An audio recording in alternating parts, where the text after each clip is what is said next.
To identify and osmosize the past and present around you and go naturally, creatively free, head, heart, and wrist. To be in control enough not to be in control at all. To have a dialogue with the work and let yourself go in relation to it. Paintings don't lie. They have their beautiful working order, just as nature itself has.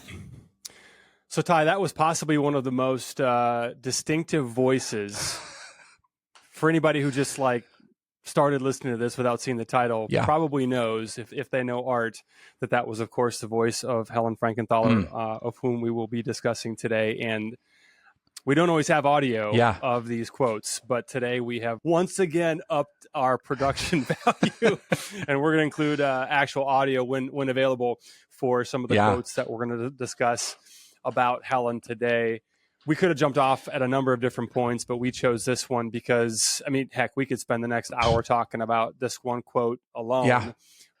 So I'll give you first crack at this. How does this first quote of Helen's that we're going to dissect today, how does this sit with you? What strikes you the most? I mean, let's let her rip, right? As Helen used to say, probably one of her most famous things that she would say, right? We're all kind of known for some little something we might say at times to people in our own, our own personal dialogue that we use. And let her rip was one of her more famous sayings that she would constantly say when talking about work. And being a ridiculous Helen Frankenthaler fanboy, in major ways. Gosh, I mean, I've read so much about her. I've listened to so much about her. I've watched so much about her. I've seen work everywhere of hers that is just groundbreaking in so many ways. We're going to talk about all that. But I mean, I love the work that she uses to identify an osmosis, right? Because that is part of how she worked as well with osmosis, taking liquids and solvents and molecules and thinning them out to create certain things. And so there's this whole concentration on osmosis within her work. And talk about creatively free. I mean, somebody that defines being creatively free is Helen. And obviously in this quote, she's saying this a lot further into her journey, which is 6 decades of making art, of showing art for 6 decades and exhibiting. I mean, are you kidding me? 6 decades? Wow. But thinking about that naturally and creatively free and connecting everything that she's doing from head, heart, and wrist, used her whole body to paint. She didn't just use one little thing. You're going to say something. You're jumping in. What? Well, yeah, I'm jumping in. There's 2 things about this quote that really jump out. And I'm curious and that was one of them for me, the naturally and creatively free. So I wanted to jump in and just ask you to unpack that further. When you read that, when you hear her say that, what does naturally and creatively free mean to you? How does that sit? I mean, it's literally having dialogue with the work, like letting the work speak to you in a way that you're not controlling every little aspect of it, that you're allowing for uncontrolled moments to happen within your work. Not planning, not sketching it all out. I'm not saying anything's wrong. This is discussing the quote. And that's how she worked too. Things weren't sketched out. Things weren't planned. It was all this natural motion of creativity that's allowing this natural dialogue to happen between her and the work. This is moving this way, but let's let it go. Let's not stop it here and push it back. And it's just like this constant dance, which we'll talk about later, how she's kind of inspired to do these things. It's kind of like this constant dance with the work, free, with no edges, no borders, nothing defining where things stop, but always being open to go, and let it go. Yeah. I love that. I think, when I read that naturally and creatively free, my first thought is that involves getting out of the head, at least for me personally, getting out of the head.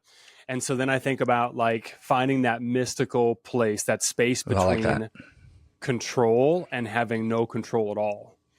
Right. Which sounds, paradoxical, but the more I was thinking about that, the more it reminded me of what we would today call flow. Yeah.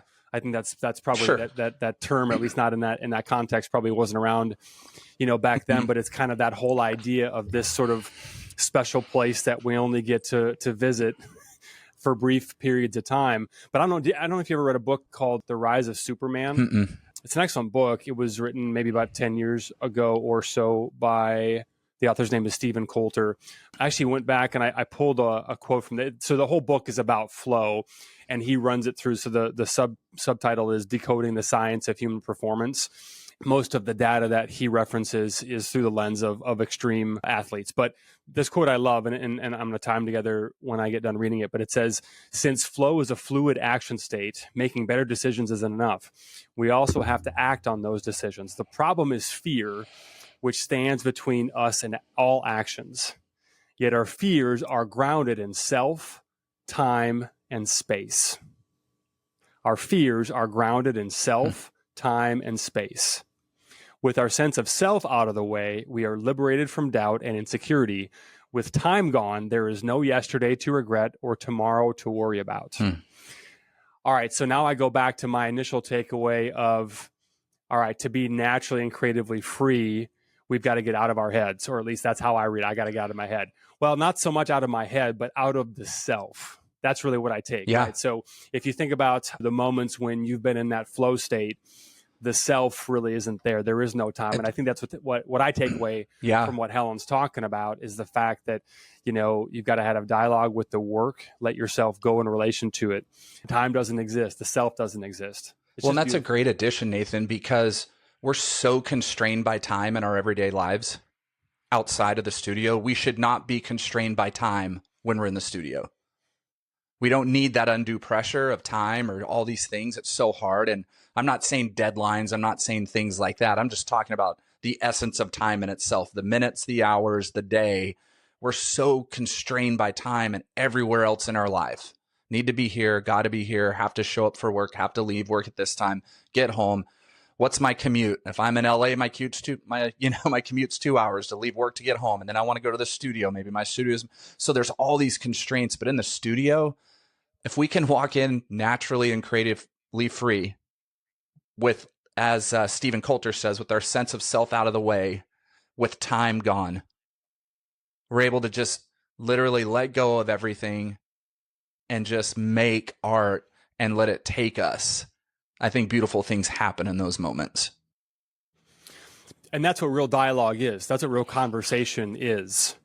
If you and I are talking and I have my idea of what I want to tell you and what I want to communicate to you, then it's really more of a monologue. It's, hey, sit still and listen. Yeah. And preferably nod your head in agreement, as we go. Well, that's not a dialogue. A real dialogue is two entities, in the case of the artist and the work, two beings in communication with one another, which means that it is just as much, if not more so, about what the work is telling us than what we may have thought we had to say initially. And I'm curious if this is true for you, because you're further down this path than I am. I think for me, initially, it was a whole lot of, this is what I got to say with this one, and here I'm going to inflict my will upon the canvas or whatever surface I happen to have been working on at the time. And as things have progressed, it has become for me much more of a listening and a dialogue, and I think less and less of what I take into starting a piece and much more about how the piece itself evolves. But that all requires us as the artist to be in a position to be able to hear and to get out of our own damn way. Yeah. Right. To have the dialogue, we have to let ourselves go to have that communication, that relationship. Well, I think, the answer to that, like she says in the very last sentence, is paintings don't lie. They have their beautiful working order, just as nature itself has. And I think if that dialogue's not open, there's an interruption in that order. And you think of like nature, right? The symbiotic flow. We're talking about flow again of nature, the way things work, the way an ecosystem works, right? The way that the sun gives life to plants, plants give life to air, air gives life to us, like this order, right? When those things start to become interrupted, problems start to happen. And I like how she kind of brings in the working order of nature to an artist in the studio, creating that constant flow of things going through you to the work and the work back to you and you back to the work. But anytime you start to have complete control and you're not open to let the work talk to you, right? That's when we get the questions about finishing paintings and how do I know it's finished? How do I keep overworking things? Am I trying too hard? Do I need to do this or that?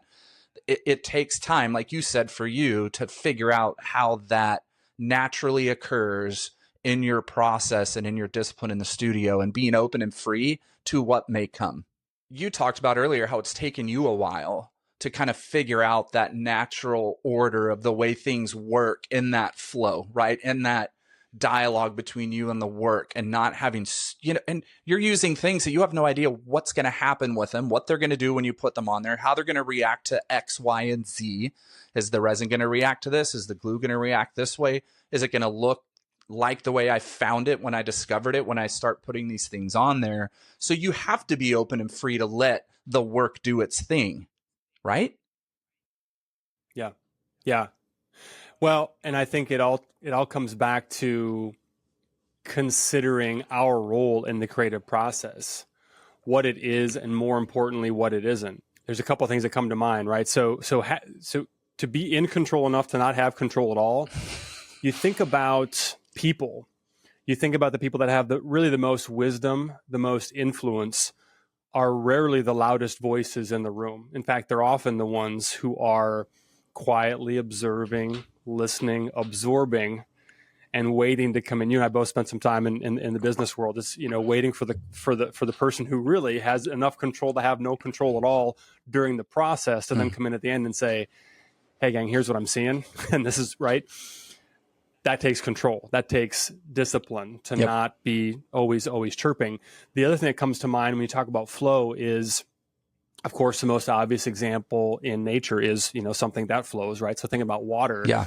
And I think about the difference between viewing oneself as the source of the stream, so to speak, which I think is a dangerous game. I'm certainly not qualified to think of myself as where the stuff comes from or where the art comes from.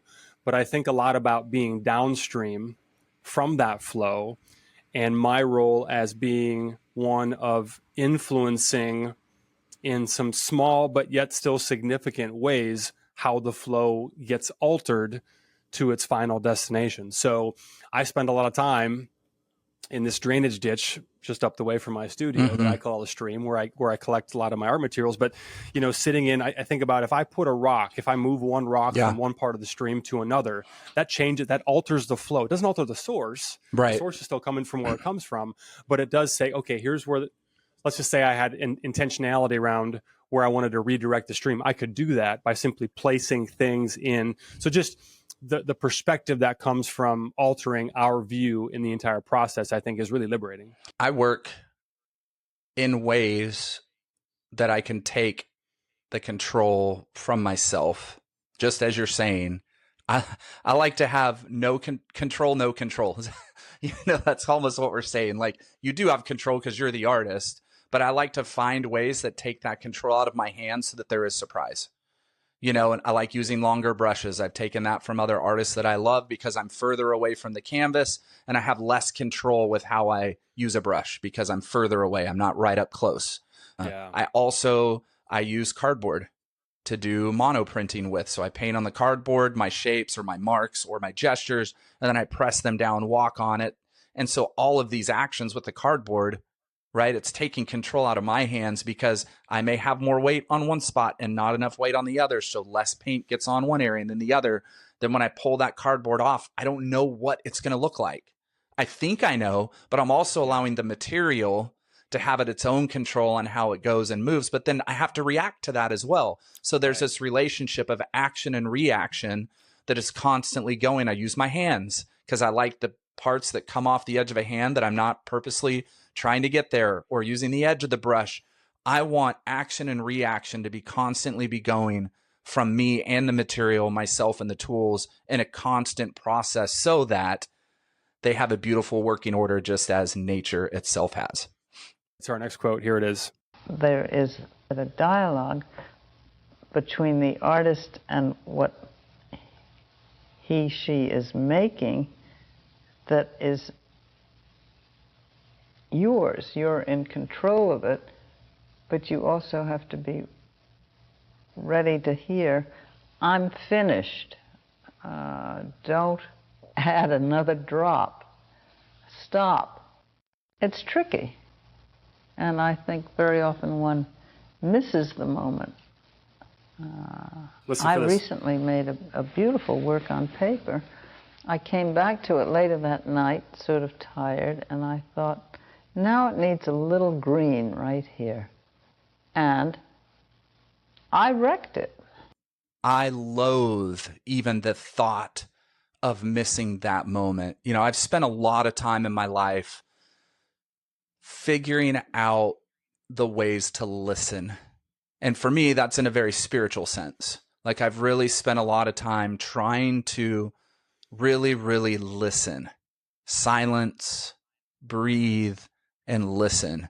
And I think I've really worked even harder to adapt that spiritual practice into my art making and my work in the studio by spending a lot of time really, really listening so that I can hear the work tell me, I'm done, I'm finished, don't add another drop. And like she said, it is tricky. It's so tricky because, good Lord Almighty, have I ruined pieces that I absolutely loved and felt so strongly about because I added more. So you and I have talked about this a lot. That was a great opening to discussing this quote. We are both recovering perfectionists. And I think that you identify that way, right? Oh, absolutely. I'm not putting words in your mouth. Okay. All right. So when I first read this, I had a very similar reaction, which was so my first thought was this. Initially, what I wanted to say was, I disagree with the idea of ruining a piece. I'm just going to set that aside as an even, something that's on the menu or possible. But then I sat with it and I realized that I'm actually deathly afraid of it. Yeah. I'm deathly afraid of it, just as you described it. So specifically, I'm most afraid of, even more than ruining one piece, I'm even more afraid of what the fear of ruining a piece does to me in my process, if that makes sense. Sure.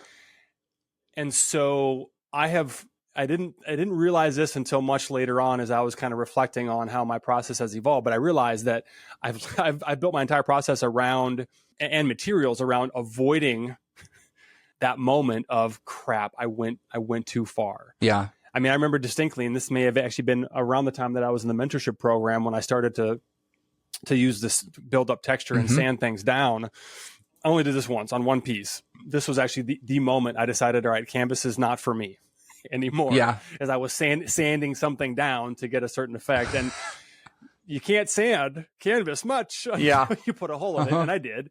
And I was like, I don't ever want that feeling of ruining a piece again. So then I moved on to panels and wood and blah, blah, blah. But the point is, that all came from a place of having that dialogue with the work and with myself to realize, okay, what am I afraid of? And how can we as artists identify what might be holding us back, and then create a world for ourselves where that fear doesn't get any oxygen. That makes sense. Yeah. And I mean, listen, you're going to ruin paint. You're going to ruin work.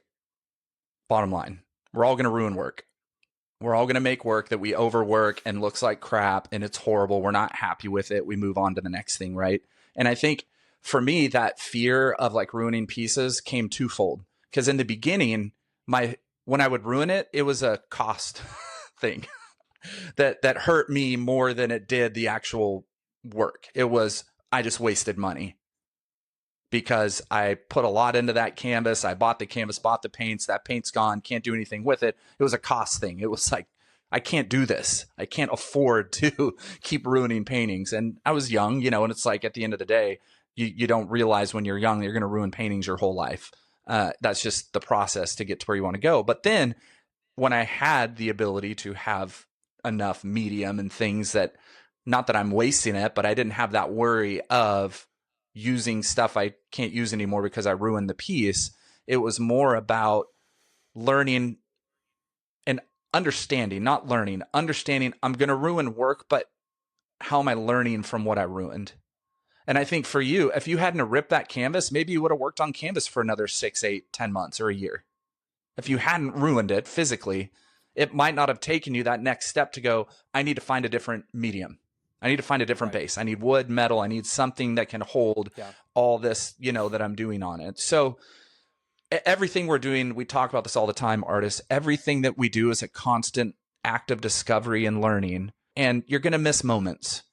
You're going to miss moments, just like she said. But I think, and I know you think this too, Nathan, the more that we spend having that dialogue between our work, allowing that natural order to come through, and spending time really looking at our work, which I think we say every episode, spend time really looking at your work, you're going to hear it say, I'm finished more often than not. So let's turn this into a version of a tactical takeaway, because this actually relates to something from one of our Q&A episodes, maybe the one that's posted, maybe the one that's coming up in the future, but it of the how do you know when you're done, right? How do you know when you're finished? And we discussed this as sort of a tangible takeaway. Let's relate it back to Helen's work, because she talked a lot about the immediacy of the moment, and even when work wasn't completed all in one session, her desire to make it appear as though it had. So let's talk about maybe for a moment in terms of just giving people options on a menu, because everyone's process, of course, is going to be different. Everyone's relationship with their work is going to be different. I think when you and I talk about or think about spending time with the work, for me anyway, it's coming back with those fresh eyes. I'm all about those fresh eyes next morning, right? Next day, maybe sometimes it's weeks or months that we sit with pieces. But there's also moments, especially when you think about the way that Helen worked with, the pours, and with there are decisions that need to be made, in the moment. It's not as though we're just going to make, one mark a day. You could, right?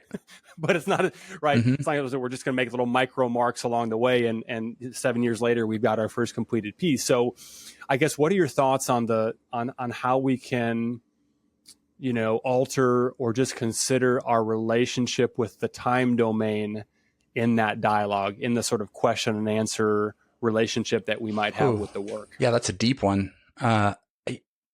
It's hard to answer because we're all different in our time, right? Time can, as we're saying, don't let time affect you at all in the studio.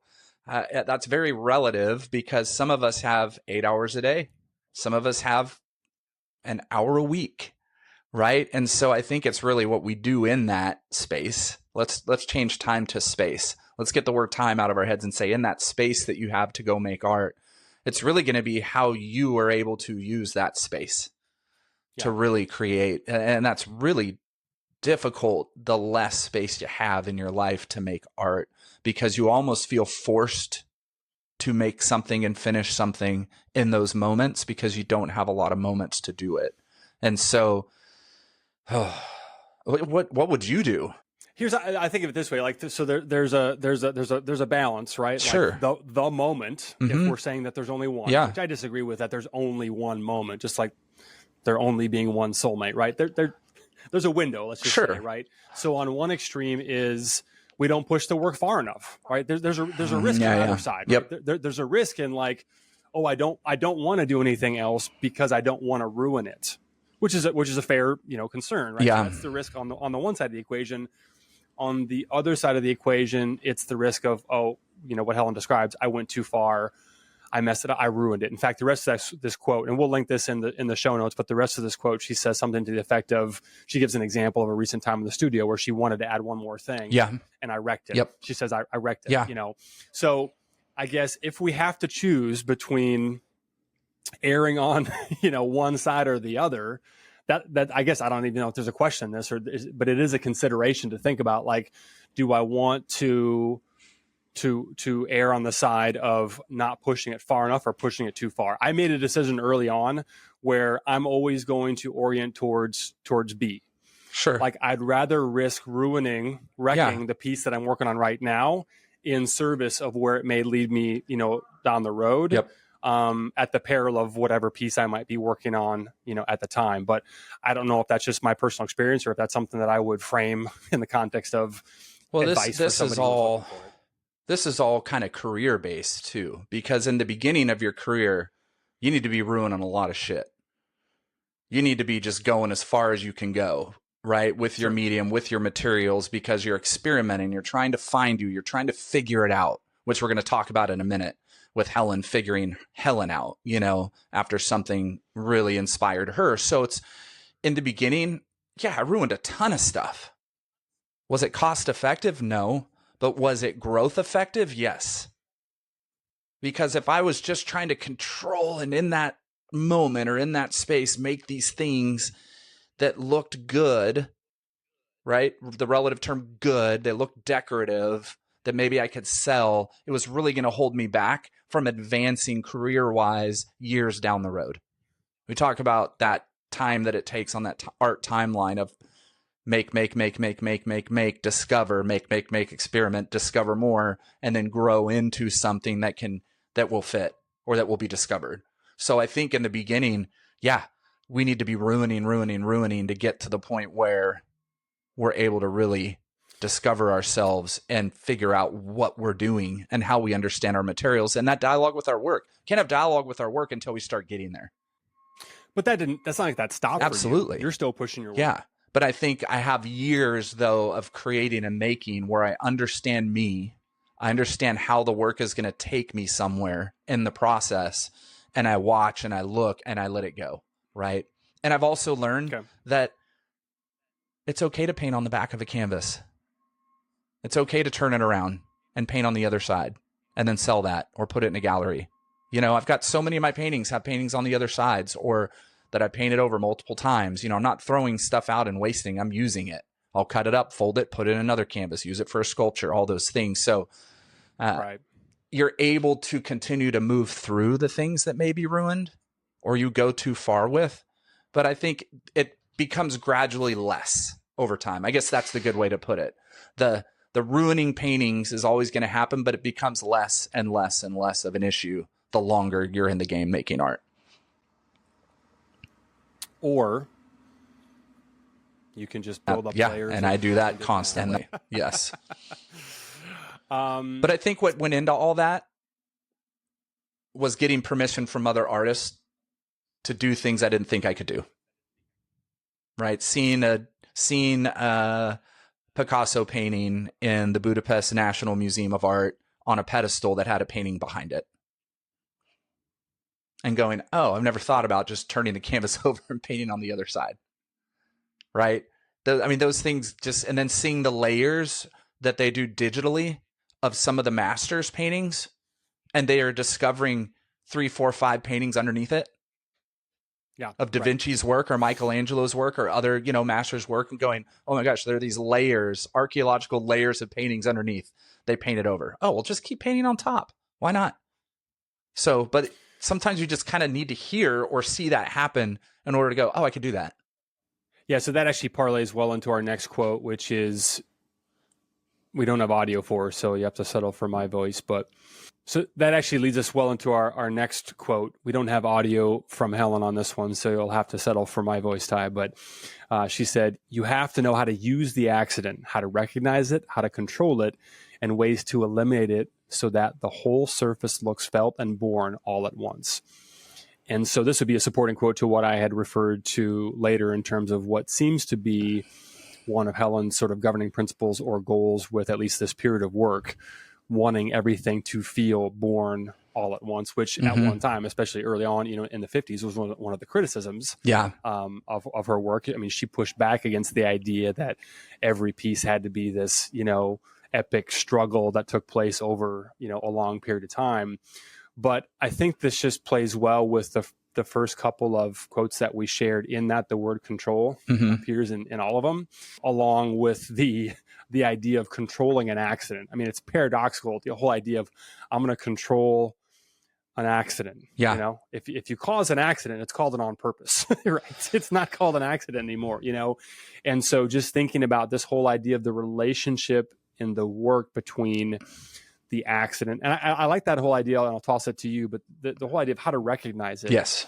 And I think what she meant, how I read that, is how to recognize it as something worth pursuing, as something worth, spending more time, and then learning over time how to control it. Maybe in that moment, or maybe just logging it, in the library that we're all building up, the sort of, master database that we're all sort of collecting over time. Oh, I remember that when I did this over here, 4 years ago, we're all collecting, different data points to then execute on, later. But that's kind of how I read that, is recognizing like, oh, it's always an accident the first time. But when it appears over and over again, now we've got the ability to, with experimentation, with failing gloriously multiple times, the ability to then control how that accident expresses itself in future work. Yeah, absolutely. And that's something that I do in my work constantly.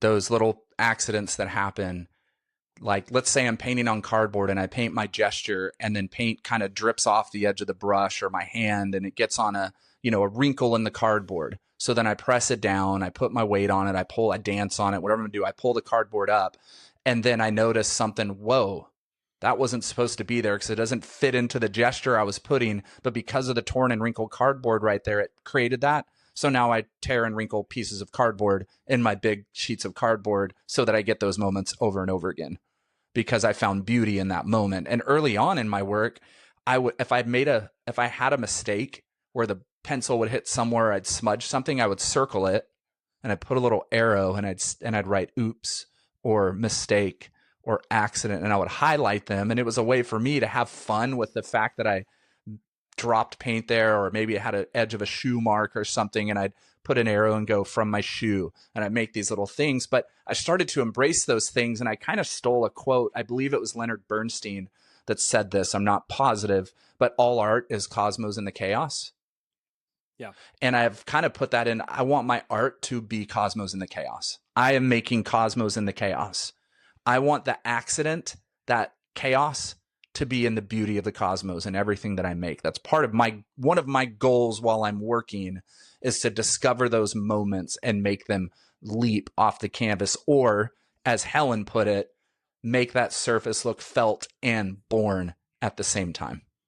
Nathan, I want to jump into Helen's art making because I just think it's so important, knowing that she came out of the abstract expressionist movement and moved into the color field movement as one of the foundations of color field, and being the person to do something first. I mean, think about that idea, being the person to do something first that inspires generations of artists to come is just absolutely beautiful. And I want to read this story because it might be my favorite story in the history of art. I have a lot, but this might be. And we're going all the way back to New York to a young Helen Frankenthaler. And right at the time when Pollock created his first drip paintings, the New York art critic Clement Greenberg, who was very close friends with Helen Frankenthaler, got Pollock a show at the Betty Parsons Gallery with this new work. And before the show opened, he brought Helen to the Betty Parsons Gallery and said, okay, now you're on your own. I want you to walk in and see what this does to you. And Clement Greenberg is the one who championed abstract expression. He's the one that penned that term, and he also identified color field painting, which we're going to talk about in a little bit here, which is what Helen is one of the foundational members of. And so she walks into the Betty Parsons Gallery, and she says she felt as if she had been blinded. Just like he had put her in the middle of Madison Square Garden on a full night of a crowd with the lights on her. It was so new and appealing and so puzzling, powerful, real, beautiful, and bewildering, she said. There were only a few people that had actually seen these works yet. And she felt like she was surrounded by a dance. Like Pollock was actually creating them while they were in the room. And she says, I was overwhelmed. The work resonated with me. It captured my eye and my whole psychic metabolism at a crucial moment in my life. I was ready for what his paintings gave me.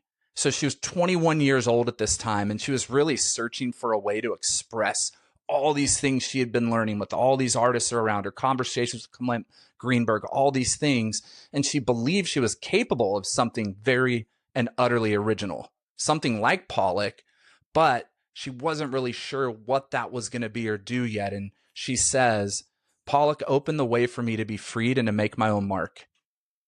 I mean, I wanted to live in this land and I had to live there. I just didn't know the language yet. Part of revelation and part provocation. This is from 9th Street Women. Helen called her initial encounter with Jackson's work a beautiful trauma. Like it punched her in the face so hard. And he taught me, she says, when to stop, when to labor, when to be puzzled, when to be satisfied, when to recognize beautiful, strange, ugly, or clumsy, and to be free with what you were making and letting it come out of you. And within a few years, all of a sudden there was this bridge between what she had seen and what had really, really pushed her. So she got this sense of absolute freedom that she already possessed, that she saw in somebody else's work that helped her realize it in her work. And so that moved her into this moment, and she found it an invitation, Pollock's work, as she would say, to let it rip, to let it be free and run with it and go full around. And so she takes a trip to Nova Scotia around this time, comes back home, goes into her studio. And because she had also spent time with Pollock in his studio, watching him paint these paintings after she had seen them on the wall, that inspired her to lay canvas on the floor. And Pollock was working in raw canvas, so she started to work in raw canvas. And so let's listen to a quote of her before we really get into that first painting that she made that is such a monumental piece in the work of art and in color field painting. Let's listen to this quote. I want to hear her say this before we jump into it. Challenge yourself. And if you think, I have something in mind, but I think it's nuts, this might be crazy, do it anyway. It's not destructive. The worst is, it looks awful, but it might look wonderful and surprise you. What do you hear in that quote when you hear that story about her seeing Pollock and all those things that happened inside her, and then you hear that quote? Like, what does that say inside you, or how do you kind of hear that? So I think that interview was from, I want to say 1984. I want to say. So let's just say it's certainly much later on. So 20, 30 plus years after she had. I think it was around there in 1951. Okay, so I think it's important to run that through the lens of perspective and the fact that she had a lot of time to reflect on what that experience did for her, and also continue to do that over time. This is where I might actually push back a little bit to what you said in terms of not push back, but add to. God forbid I disagree with you. but add to the idea of, sure, as a beginner earlier on, you're going to experiment and ruin more things than you will later on. But she kept doing that. Like when I hear her say that, I hear somebody who is completely comfortable with the risk that is required for growth, right? So we risk the awful in pursuit of just the chance of wonderful, right? That's the risk reward, right? We're risking awful. And it's so cool that we get to hear, her say that, because what's the worst that could happen, right? Yeah. No one's getting hurt, yeah. And of course she had the benefit of not probably having to ever, worry too much about the cost of materials, but, she clearly was prioritizing growth over comfort, right? Yep. And that's one of the most tremendous examples I think that she sets for all of us, is that she was willing to risk the awful for the wonderful, right? With that understanding of like, hey, worst case, it doesn't work. And that kind of speaks to her taking what she saw, from Pollock, from the access that she had, to not just being one of the first people, right, to see the work, but to also see and have a relationship or know, the person who made it, and see what it looks like to make it. Wow. I mean, yeah, can you imagine? I can't even imagine that. She did exactly what she said. It would have been really easy for her back then, 1952, to see that work, be completely mesmerized by it, but also be paralyzed by it, and not do anything with those thoughts inside of her. Not go back to the studio, right? I mean, it wasn't right after. She thought this through. That it sat with her. It was ingrained in her. All these ideas started to just flow, as we said earlier, through her entire being. What if oh my gosh, if I could, how about what if? And then it would have been easy to go, but nobody's really doing anything like that right now, because nobody was. Nobody was. So she could have easily gone back to the studio and said, I'm just going to keep going with what I'm doing. I'm just going to keep working on these things and try and work this stuff I've been working on out. But she had this dangerous, inner fire to say, I think I could do something absolutely original.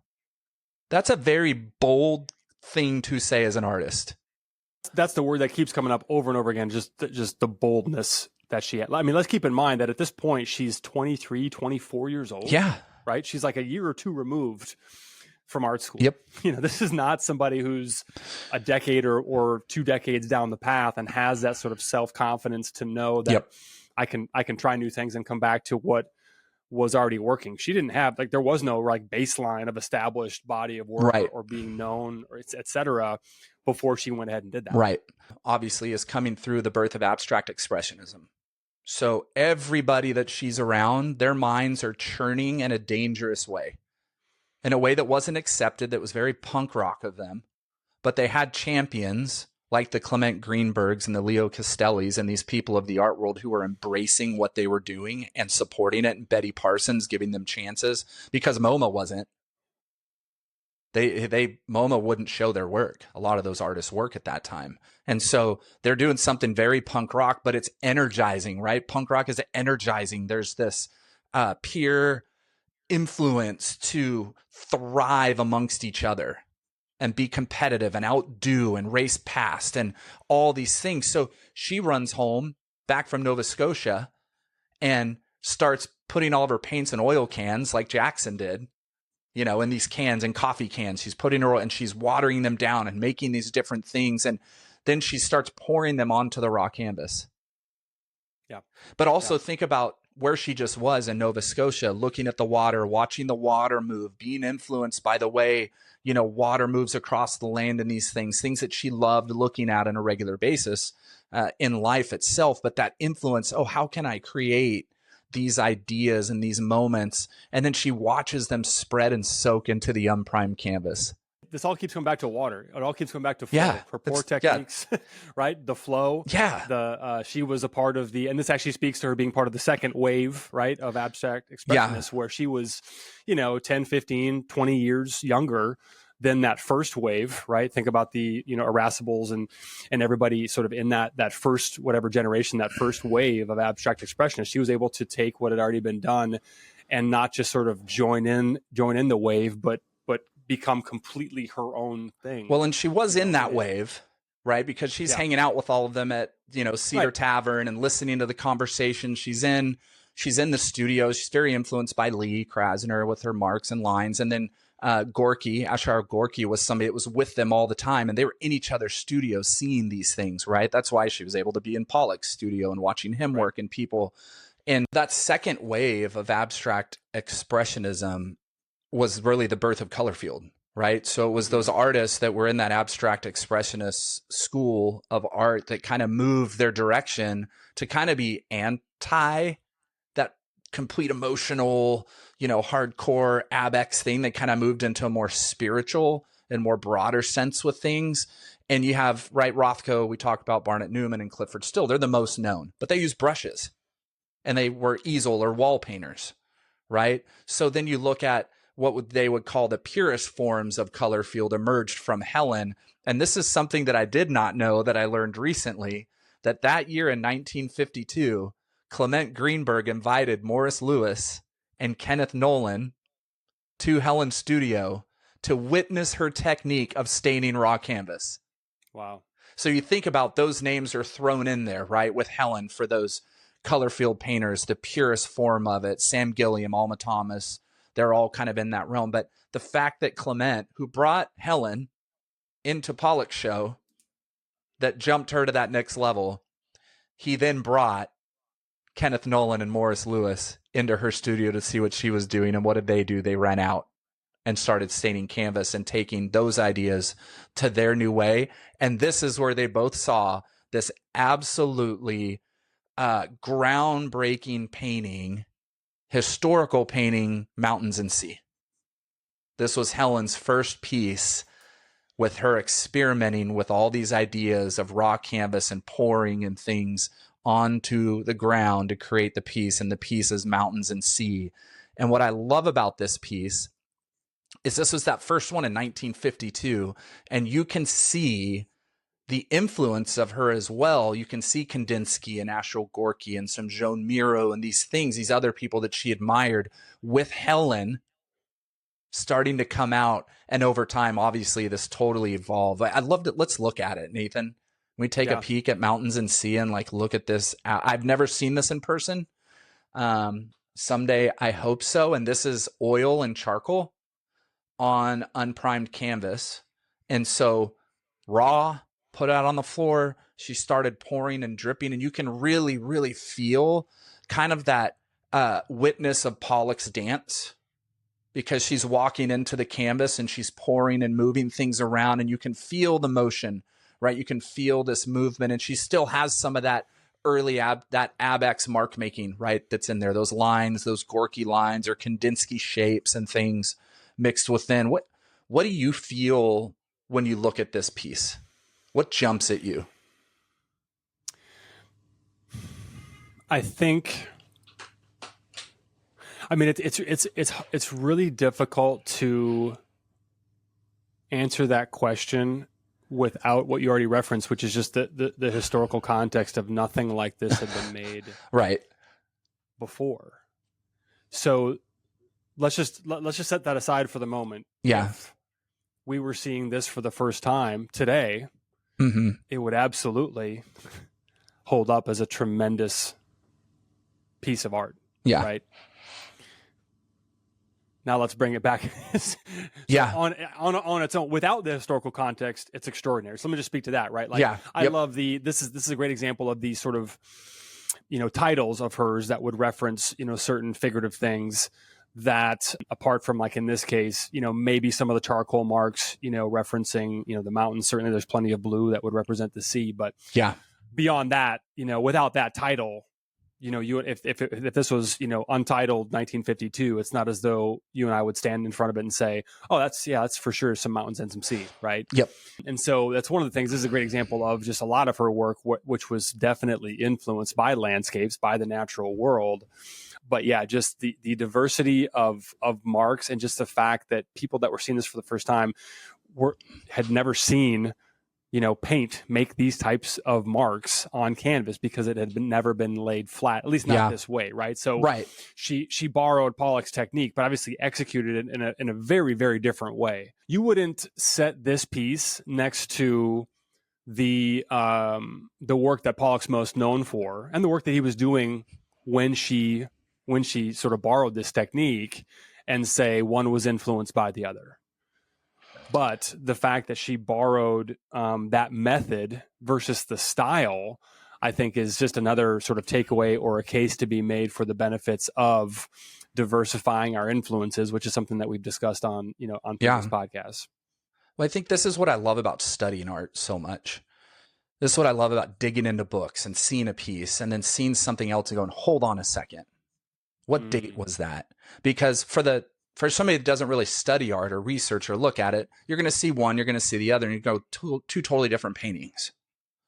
But then if you're really ingrained in studying and learning and wanting to know about art history, which I'm a total nerd about, I would look at this piece and I'd go, 1952. Interesting. She's got some drips. She's got some movement. That's what Pollock was doing just prior. I wonder if Helen was influenced by Pollock at all because of these things, because nobody else was doing that yet. And so that's where I love drawing that art timeline and going, okay, they're both in New York. They're both in the same area. They both hang out around the same. I know how they all operated. Those AbExers, those 9th Street women, all the men around them were competing and looking. They're in studios constantly, always in each other's studios going, why don't you try this? You should try this. Or, as we found listening to a lot of Helen interviews, or going, Grace did that. I got to go beat her. I got to go do something bigger than what Grace just did. I've got to compete. I've got to show my stuff. And it was healthy. It was a healthy competition. So I think for me, and I'm sure for other of those who just love art history and dive into it, you can start drawing lines and going, well, how in the world did somebody in Spain do that at the same time that somebody in North Carolina at Black Mountain College did that? And then you can draw the lines and go, well, this artist wouldn't have been old enough to really be traveling in Spain, but Jasper Johns and Rauschenberg were teaching him at that time, and they just did a show in Spain with Anthony Tapez. They probably took pictures and brought the ideas back to Black Mountain College, showed a young Cy Twombly, and he started creating some marks and things that looked just like things the Spanish informalists were doing at that time. So it's that, for me, that's where I nerd out. And I'm able to go this and that and this and that. And I'm derailing our conversation here because that's what I do when I talk about history. But no, it's great. You brought up something actually really, really interesting too, which is the Grace Hardigan piece. I think it was called The Massacre that she had made just a few months before this piece, which was almost identical in dimensions, right? Right. He talks about that in Fierce Poise, which I did get all the way through before today's episode. Such a good book. For Nathan here. Fantastic book. Highly recommend. But just that sort of like frenemy relationship that we had, that the two of them had. And again, like you look at The Massacre, you know, that's a very different, you know, type of work. And we can throw that up for the folks that are watching on YouTube here. Which, by the way, if you're just listening, we put this on YouTube, and there's visuals for all of it, apart from just our yapping mugs. But again, just that competitive nature of, oh, anything you can do, I can do better. Yeah. Oh, you're going to work at this scale, so am I. Right? Yep. It's pretty cool. It's pretty cool. Well, something that I love about that piece, not just because historically I think it's an absolutely beautiful piece, but I love that she was really trying to find expression in spontaneous and rigorous encounters with the canvas. Like, because this is something she had to learn as well, right? Because she wasn't taught to pour. She wasn't taught to move, you know, the water and the liquid around and let it sit. And how do things blend? And how do I get a line? How do I get shape? So this is all learned. But because that accident, right? You pour green and then you pour blue, and then the blue doesn't stop and it goes over the green, but you wanted it to stop. You know, like all those things she's learning, but there's that spontaneity in it that I love. You don't know what's going to happen. Will this work the way I really think it's going to work? No, I just need to let it naturally occur and take place. And I think for her, in the same way the ocean moves and hits the land, you never know where it's going to touch, when the tide comes in or comes back, how the different things under the water, like the sand and the rocks, may mix and cause those colors to change as the water moves out. I mean, I get all of those feelings, right, when I look at this piece and I'm looking at those things and the shapes and the movement. And for me, it's absolutely breathtaking. Yeah, I think as I spent more time with this while you've been talking, the dashes of bold color, the very concentrated portions of pigment, you know, in that upper left-hand corner, just that little dash of red, which reoccurs in the lower left-hand corner, which comes again in probably the most where my eye is drawn initially, in that little dash in the middle of that sort of, you know, dirty ochre color. It's just magnificent. You know, so in the midst of these sort of soft, amorphous, you know, color field shapes, you've got these little dashes of bold, concentrated, you know, pigment that just bring a whole nother, you know, part of the a whole nother language, you know, to the conversation. Yeah, I think as we talked about, right, Pollock gave her permission to really open up these things inside that she'd been thinking about or processing her ideas. And so it was like that permission, when I say I've never thought about that before, that type of permission, right? It's giving you this new confidence to move past what you put in your head as limitations, self-imposed limitations, and opening it up to do whatever you want to do in whatever way possible. And I think that's so important for us as artists. And that's why I always encourage, go look at work, go study artists. In my mentorship program, I do an artist research paper for all the artists that are in it.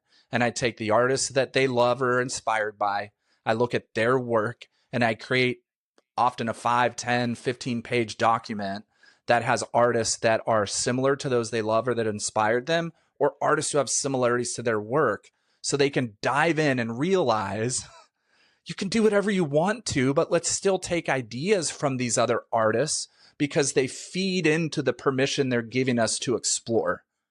Yeah. You know, and I think that's so exciting. And for myself, Helen is one of those artists because I paint mostly on the floor. I don't really do pouring techniques, but every now and then I do. But there is this, I love the way she uses negative space And so that's something that has given me permission to really explore how negative space works within the context of color and form. And then artists like Oscar Murillo and Cy Twombly, Ada Temescu, Martha Youngworth, these artists have all done things that I've seen and gone, why didn't I think of that? That fits into the natural order of my work and my evolution. I got to go try it. Thank you so much, Ada, for giving me permission. Martha, Oscar, all these artists that have given me permission to let dirt exist on my canvas, like Oscar Murillo. It's okay if the canvas gets dirty. It doesn't have to be pristine and clean. I don't want it pristine and clean anyways. But his work's selling at White Cube and Zwirner and Gagosian and everywhere else in the world where his work is, it's dirty as hell. Right. So does my work have to be pristine and clean? No.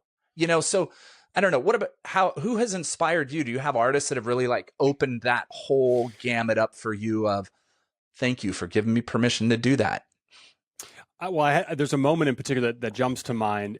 Not so much his work, but just a moment of seeing his work. There's a de Kooning piece at the Chicago Art Institute, Chicago Institute of Art.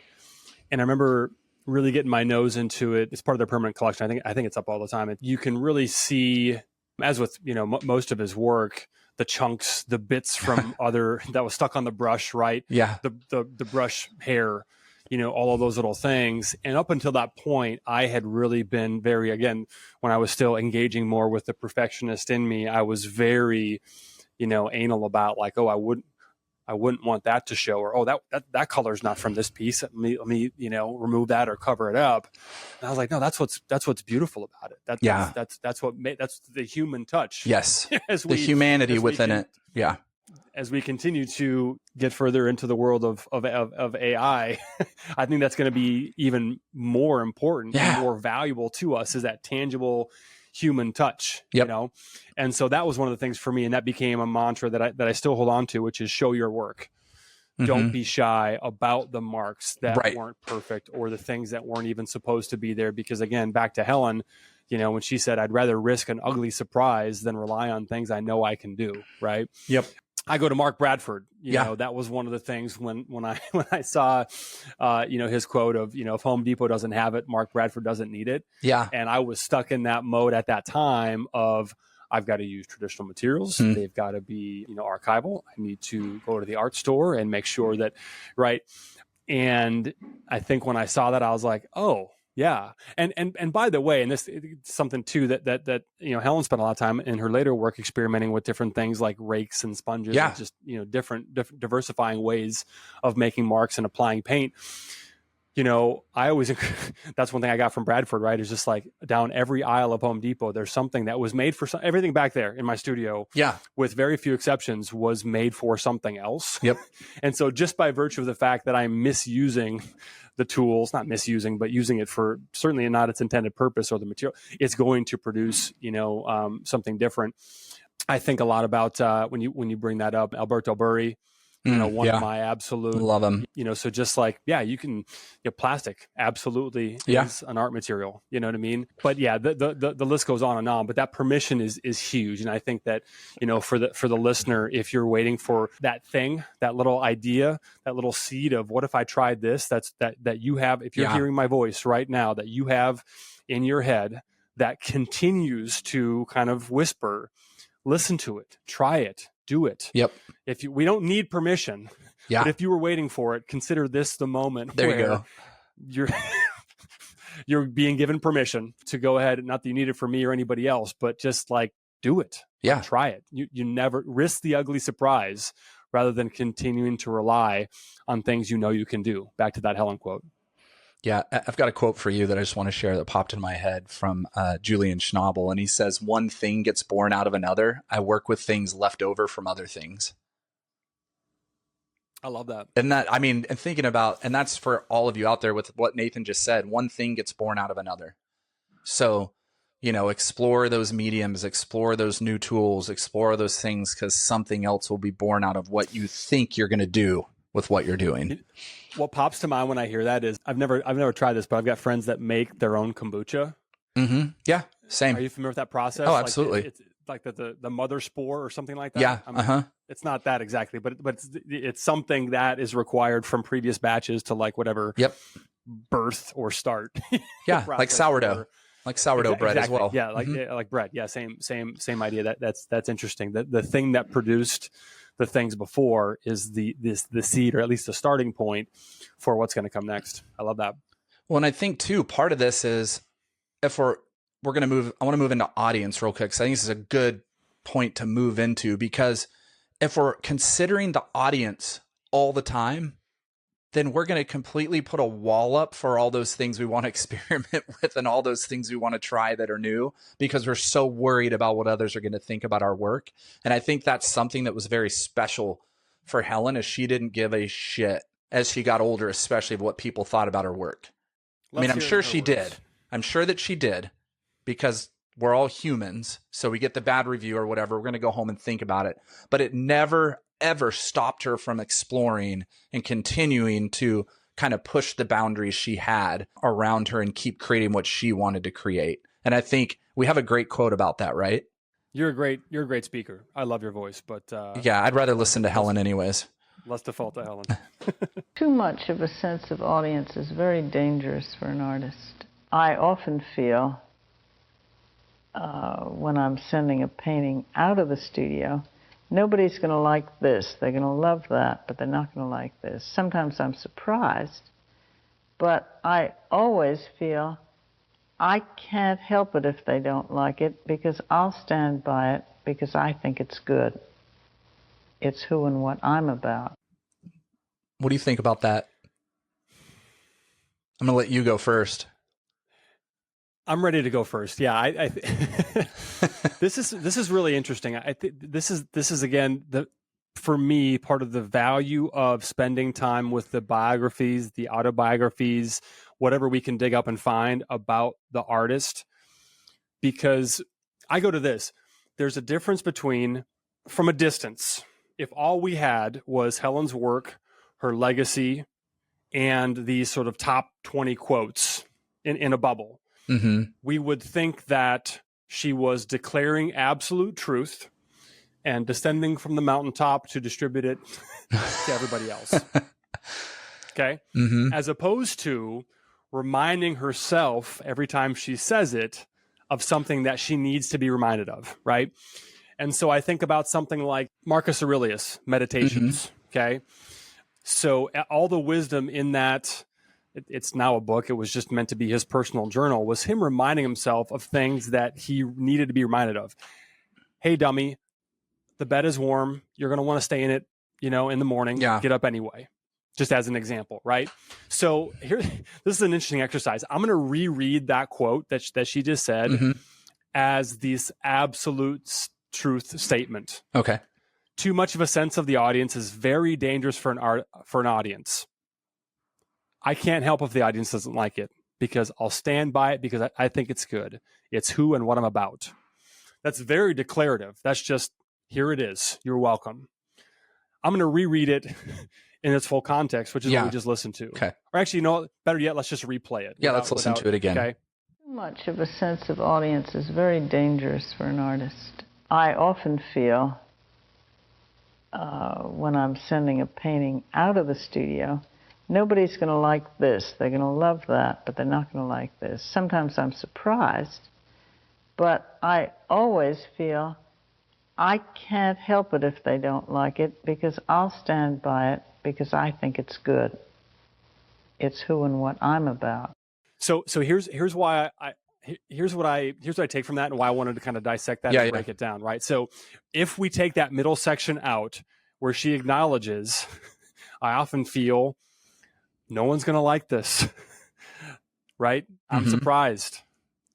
If we cut that part out, it would read as that. So my point is this: everyone is unsure. Everyone has self-doubt. Everyone has fear. What's amazing and inspirational that Helen exemplifies so beautifully is that bold force of will that propelled her to take action in spite of her neuroticism, self-doubt, fears, etc. Mm-hmm. So again, just back to the value of like getting into the stories of art history, getting into the biographies of the people that made the work, especially as artists. If you're just appreciating art, I don't know that that's quite as helpful or critical, but I think for us artists, it's absolutely critical to realize that, look, they're just people too. Yeah. They're having the same or whatever they had or are having their same version of, or, you know, their personal version of the same doubts, fears, all the things that you're experiencing, that I'm experiencing, that you're experiencing today, but they focused on the truth, not the lies, right? That they have been chirping in their mind. And so again, just the value of acknowledging like, hey, they were just people too. They're just people too. Well, and I look at it like, how can I just go ahead and how can I, in spite of what I'm feeling, in spite of what I'm thinking, in spite of the lies that I might be whispering in my ear, how can I focus on the truth and take action in spite of what I'm feeling? And I look at it as really the same way I look at my work in the studio. And that is, if I'm letting it out the door, I'm 100 standing by that piece because it's who I am and what I'm about. I put everything into this piece. I put me, this is me. And so I look at it as, when I send that painting out the studio, I have no idea if the audience is going to like it. And I honestly do I think that's going to be accepted. Not sure if this is, maybe it's a new idea and something I haven't done yet. So it's going to look very different. Or maybe my work evolved so much from the last body of work I had hanging on walls that it's totally new. So it's new to the eyes out there. So they may or may not accept it yet.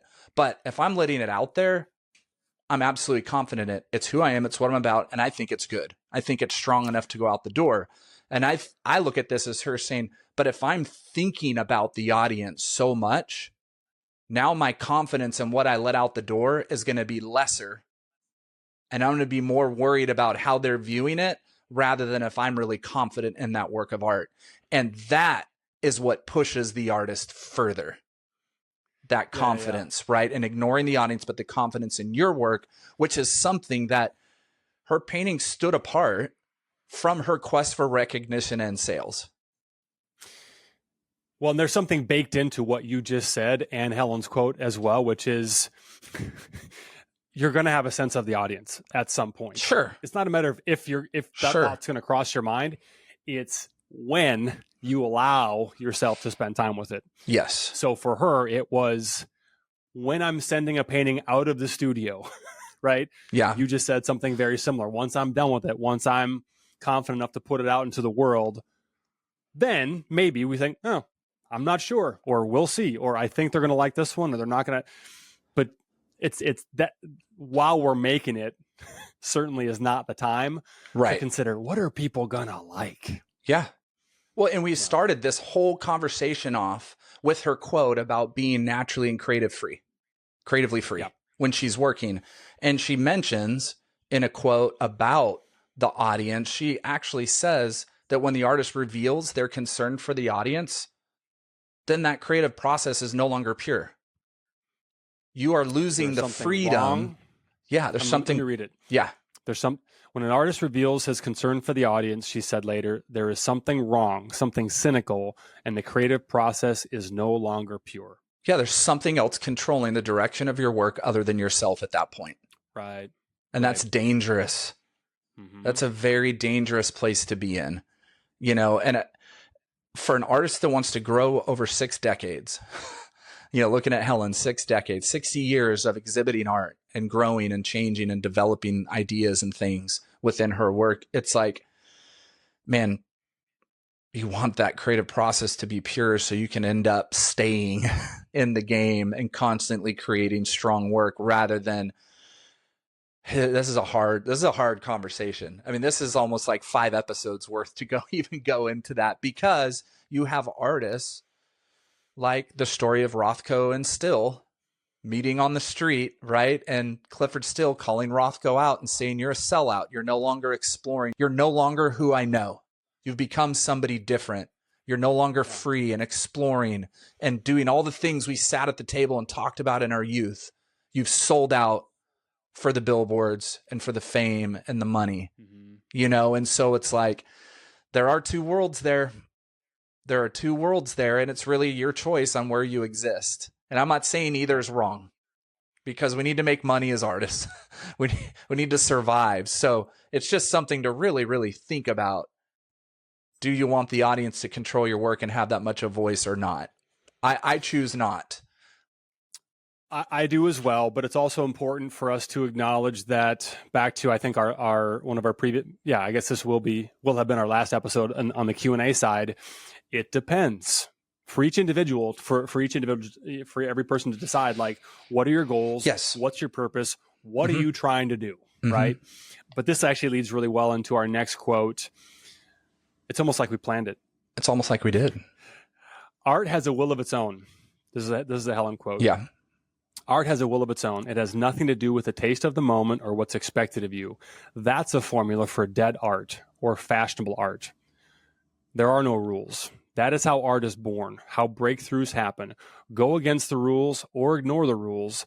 That is what invention is all about. That's probably her most famous quote. Right. I think that's the one that is in art books, that's in quote books that you see on Instagram with the, picture of Helen behind her and the quote on top. Right. And I will tell you, art absolutely has a will of its own. It truly does. And I think, like, this is such a great quote. And I think it's even more important today in the Instagram art world of today, that art has nothing to do with the taste of the moment. Well, some of us have figured out that the audience should not be telling us what we do.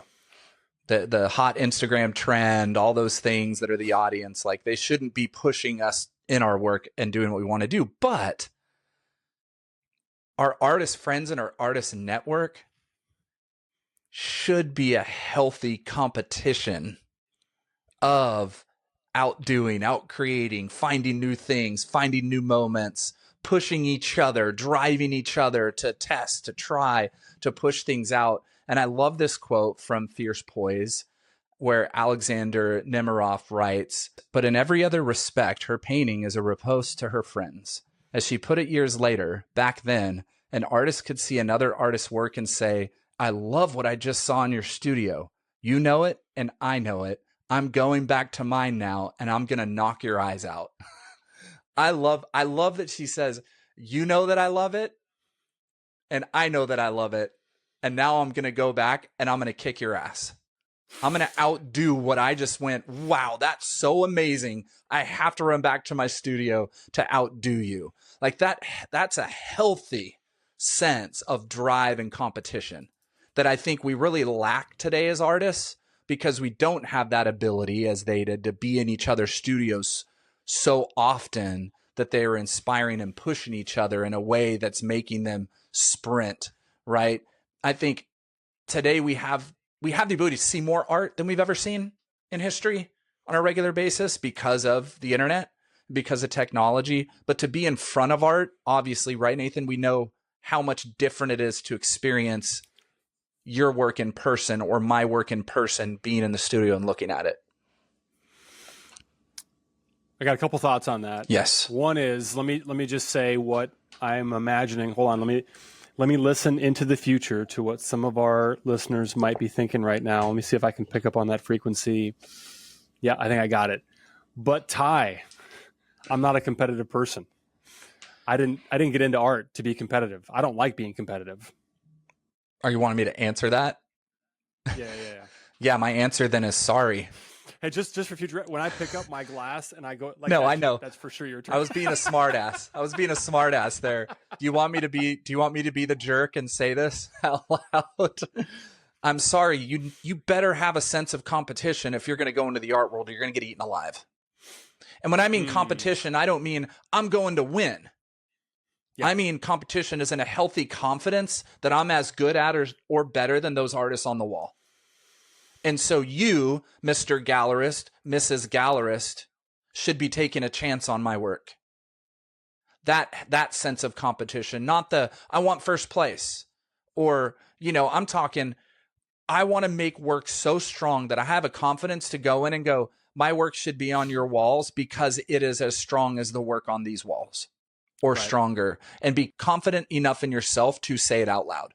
That leads to the boldness that we've talked about all throughout the episode that Helen displayed in so many different ways throughout her career and her life. I wonder about this, Ty. I just had this thought as you were talking, but I wonder if healthy competition is maybe not dependent on, but certainly aided by proximity. Absolutely. Meaning that yes, it's easier for you and I to have, let's just say, a healthy competition when we're in regular communication with one another, because we know it comes from a place of wanting not just to one up the other person, but to see the other continue to do better as well. Yep. Right. Like we both all, whatever, tides raise all ships, however that saying goes. Yeah. But, we all get better together because we are pushing, one another. And you and I both happen to come from, so different degrees of athletic backgrounds and having been on teams, and but art's very much an individual sport, but that it's that overall awareness of what's possible. I mean, I think that's what it is for me. It's not I am better than you, I'm going to do better than you. It's very different. It's I'm in a pool of, how would I put this? I'm surrounding myself with influences that are going to cause me to raise my own bar, right? Yeah. Because this is an oversimplification, but there's competition with others and there's competition with oneself. And I think that everyone has an element of one or the other or both. But let's just say that somebody didn't have any interest in being competitive with others, but they just wanted to. Then to tack onto your point, it's helpful if you are interested, of course, in competing with your previous self, right? And continuing to progress and grow into the best version that you can be today. And I think whichever sort of category a person falls into, predominantly, we are going to benefit from being aware of what other people are doing and having that, hey, if you, then why not me sort of mentality. Well, proximity is the word, Nathan. That's why you look at the major art cities in the world that have always flourished with the arts are very large cities, right? They're metropolises that have a melting pot of cultures and community, and everybody's really close to each other in proximity. Yeah. So you have that competition of, right, New York. Why is the light bulb in the head of every artist in the United States, I got to get to New York, right? It's proximity. There's more art, there's more artists, there's more things. So there's that, you know what I mean? It's you get there and you're automatically in the art world and you're around it and everything's there. So it's adding a drive, right? Yeah. The artists who really want it, that adds a drive that pushes me even further. Like reading Julian Schnabel's autobiography currently, CVJ, I'm reading that story, him getting there and just diving right in. But there's plenty of artists that get there and get overwhelmed and leave. But the ones who get there and dive right in, it does something. That proximity to older artists, younger artists, all those things kind of combined really do add to that competition. And we'll say that innate drive to really push further than you think you even could, and that's hard being in a small town. I have artist friends here in Waco, and most of my artist friends who are in the art world are other places, internationally, other places in the US. And so I don't have that proximity to see work in person like I would like to. I have my friend Vino in Austin. Seeing her work in person does something to me. It is totally different than seeing it on Instagram or, doing a FaceTime to look at each other's work in our studios, which we've done in the past. But being in proximity and seeing the work in person, man, that pushes me to get back in the studio as fast as I can. Totally. And I will add too, I think just as a point of encouragement, like what you just said, about Schnabel, New York, right? Like that's less true now than it was in the early 80s when he made that move, right? So it's because of the advent of social, again, to your point, there's no replacement for seeing work and interacting with the person who made it live and in person. I had that experience when I was with Eric, a few weeks ago, down in Texas, and we had dialogued like we were, Instagram, friends before that, and actually talked on the phone a couple times. But seeing, especially his metal work and some of his, like just seeing it in person, just a different experience. Absolutely. Together. That being said, even if you are in small town, Podunk, wherever, you're not going to bump into those people at coffee or at dinner or at, whatever, the concert or the opening, but you can put yourself in conversation with anybody anywhere in the world. Yeah. Mm-hmm. And we couldn't do that, even 20 years ago, or whatever, right? Like that's a recent thing. And so in the absence of the ability to physically rub elbows, with people on a regular basis, we do have the ability to reach out. I mean, I've got a bunch of artists that I'm in various degrees of dialogue, with just through Instagram, because they reached out and asked. Yeah. And I am both the person answering, those questions and the one asking, right? Yeah. Like I do that all the time. Just cold DM somebody whose work I really dig, and sometimes it starts a cool dialogue, and sometimes they don't. Whatever. Yeah. Yep. Back to Helen's point from before of like, what's the worst that could happen? They could not respond. Absolutely. But anyway, the point is, like, the more that we can extend our web and deepen the pool, raise the caliber of our influences, the more it's going to push us forward. Love it. And go see some Helen work if you have the opportunity to. Look, I know we've said this in other podcasts, but what's the closest museum to you where you live? Go into the archive or the registry and see what work they have on display, and see if they have a Helen Frankenthaler piece. If you haven't seen one in person, I suggest go find a museum that has one. Take a day trip. Grab a couple artist friends, take a road trip if you need to, drive a couple hours. I mean, I live in Texas, so everywhere's a couple hours, but I do it regularly. I don't mind getting in a car and driving 4 hours to go to a museum. I don't mind at all. Go by yourself, take your notebook. I mean, that also leads to that healthy competition. You see your heroes on the wall and you want to go back in the studio and make art. You want to try and outdo them. I know I do. Let me throw this out as we close. Again, I'm going to play break the rules of time and space and read the minds of at least a couple of our listeners. But Ty, you're telling me to go look at as much art as possible, but you're also telling me to ignore the trends that I see when I go look at a lot of art. Yeah, but I'm not really speaking too much about those things, because we need ideas. Ideas are the backbone of what we create. A trend would be something that you see every time you flip your freaking Instagram scroll, and it's the same painting. It's the same idea over and over and over again. Now, I'm saying, if something at the museum like hits you and you just go, oh my gosh, those ideas are incredible, I want to go back and practice those ideas, that's fine. But let those ideas evolve into your wrist and your body and your soul, into the way that you make your art. Keep adding ideas, add ideas. Maybe there is something in the trend that's an idea, but don't just copy and recycle, I guess is what I'm saying more than anything. That makes complete sense. Yeah, I would add to that, like, the more we diversify our influences, the more unique our voices are going to be. Yeah. Yep. So maybe there is a trend or something that you see that you like. Great. Look at a whole bunch of other work in the process. Yes. Study how it's made, study the artists that are making it. And then you're naturally going to, just like Helen did, when she borrowed, some techniques and ideas, from Pollock, you will produce something that over time will be completely and uniquely your own. And that is a beautiful thing. And I think that's what we're all chasing, right? Yeah. And that's what I think that, most of us are after anyway. Love it. Well, let's do this. Let's have Helen close us out. Let's let Helen's words close out the episode and give all of the artists that are listening some food for thought. Take this back to the studio and think about it. One cliche I use on myself all the time is, the one rule is no rules. And if you have a real sense of limits, then you're free to break out of them. The end.